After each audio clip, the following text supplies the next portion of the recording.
Verão é sinônimo de piscina e praia e a gente tem que ter uma atenção redobrada com as crianças. Por isso que eu converso com o professor Júlio Arenari, ele que é professor de Educação Física. Me fala um pouquinho, tem algum período, uma idade exata para a criança entrar na aula?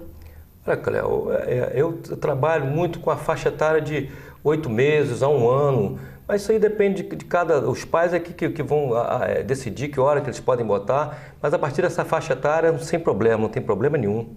Quanto mais cedo iniciar na natação, previne o risco das crianças não se afogarem? Olha só, se você for pensar, a criança recém-nascida, ela veio do meio líquido, né, na barriga da mãe. Então a adaptação dela é muito mais fácil.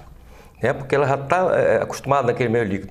Quanto mais cedo você botar, a criança aprende mais rápido, né? Se adapta mais rápido e mais fácil. Quanto mais cedo, eu acho que é melhor. Entendi. E assim, a iniciação na água, ela tem que ter algum certo tipo de cuidado, porque muitas crianças se queixam de água no ouvido. O senhor tem alguma dica, assim? O senhor faz alguma coisa? Olha só, existem vários aparelhos que você pode botar, protetores, né? Que você pode botar no ouvidinho das crianças. Só que tem muita criança que não se adapta. Não se adapta, ela não incomoda. Eu passo muito, que foi até uma recomendação de um médico amigo meu, você pingar uma gotazinha de vaselina líquida antes da aula, em cada ouvidinho da criança, uma gotinha só, que a água não entra no ouvido da criança. Mas também você tem que ver se a criança não tem algum problema com isso, né? Pode ser alérgica a essa vaselina, então é bom com recomendação médica. Entendi. Bom, outra situação também que a gente fala bastante, tem que tomar muito cuidado, porque a gente vê bastante aqui, é a questão dos acidentes em casa. Crianças que se afogam na piscina, ou os pais que às vezes, por algum motivo, não estão ali atentos.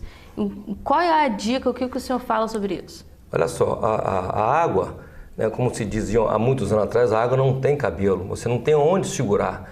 Então, por mais que tenha tipo de boias, essas boias todas são a falsa segurança, que as boias são sempre de plástico, né, e molha e escorrega. Nem sempre é legal essas boias. Outra coisa, os pais responsáveis não podem nunca ter negligência com a piscina. Nunca dar as costas à piscina, sempre estar atento. A segurança hoje fala-se que a pessoa que está tomando conta da criança na piscina, ela tem que estar com a distância, um braço de distância, entendeu? Porque qualquer coisinha que fosse acontecer, você está pertinho para você poder levantar e tirar a criança. Então, a negligência não pode existir nunca em relação à piscina ou mar. E existe algum tipo de boia ideal? Olha só, agora entrando no mercado agora uma boia que ela tem um suporte, tipo aquela que pega o braço, né? Ela entra no braço e tem um protetor no tórax aqui. Só que ela não é inflável, ela não é de ar, ela é daquele aquele material que usa nos botes salva-vidas, quando você faz aqueles passeios de barco, que ele não esvazia.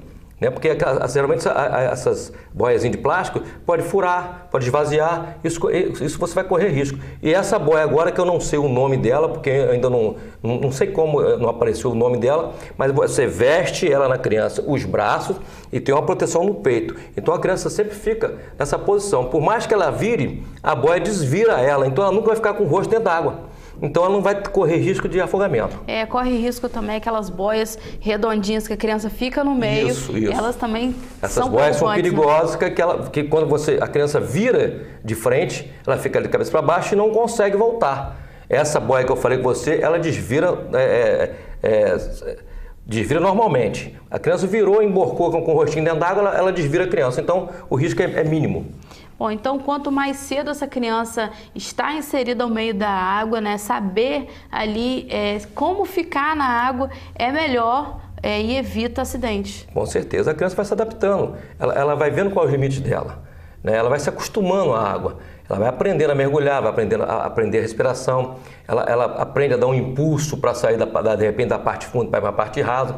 Então, quanto mais rápido, né, mais cedo você botar uma criança para fazer natação, menos risco vai correr futuramente.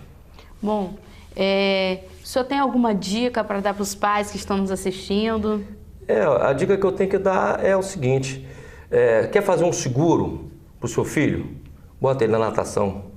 É um seguro de vida para o resto da vida. A criança aprende a nadar, ela aprende a se virar, e a gente está vendo aí várias vezes, a gente vê reportagens de crianças que se afogaram, né, porque não souberam se virar, não souberam fazer nada dentro d'água, e também a maioria dos afogamentos por causa da negligência, como eu falei mais cedo. Nunca dê as costas para a piscina, sempre atenta à piscina, nunca vire de costas para a piscina porque é muito perigoso. Questões de segundo, a criança se afoga. A gente vai conversar com o otorrino, vai falar um pouco mais sobre esse assunto.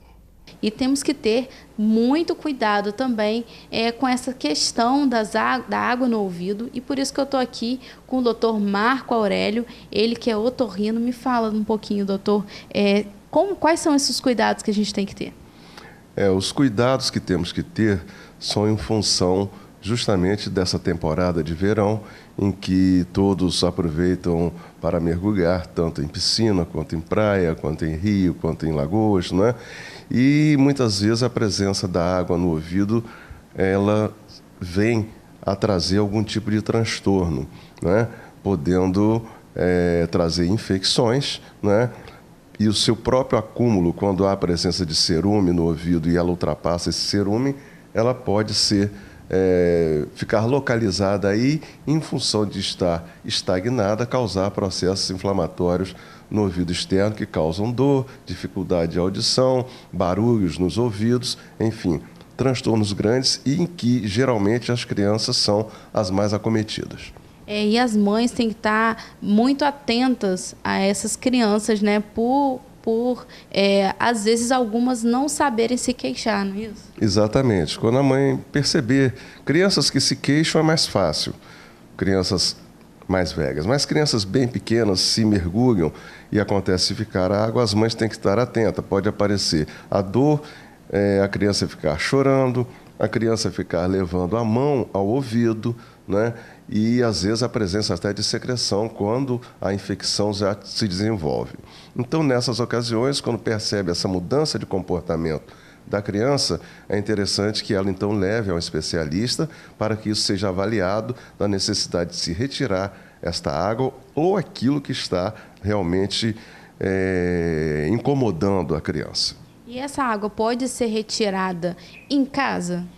Não, em casa é muito difícil. Em situações muito simples, quando a criança, por exemplo, relata, né, que mamãe, estou com o meu ouvido tapado, né?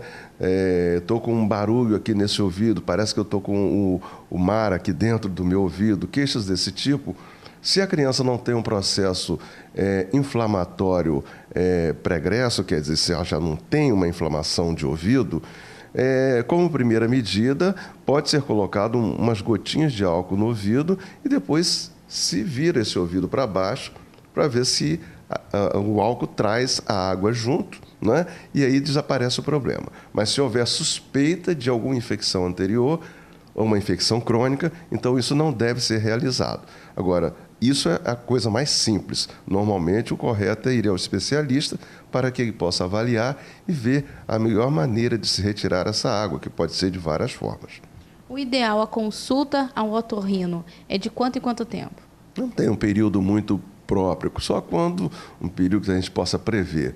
O mais correto é quando aparece qualquer sintoma, né? Sintoma de dor no ouvido, sintoma de dificuldade de audição, sintoma de zumbidos, que são esses barulhos espontâneos que a gente pode ter no ouvido, coceira no ouvido e, às vezes, a presença de secreção. Essas coisas são que chamam mais atenção em termos de problemas de água no ouvido durante o verão. Bom, doutor, muito obrigada pelas suas explicações, obrigada por aquilo estar no Ao Vivo ao Mais. Eu gostaria só de acrescentar que para pessoas que têm muita predisposição a esses processos, né, pode-se encontrar em farmácias e em centros auditivos, né, alguns dispositivos que podem ser colocados antes da pessoa mergulhar.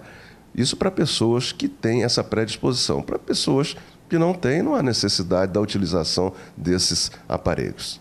Bom, muito obrigada por estar aqui no Viva Mais, obrigada pelas suas explicações, volte sempre e a gente volta depois do intervalo.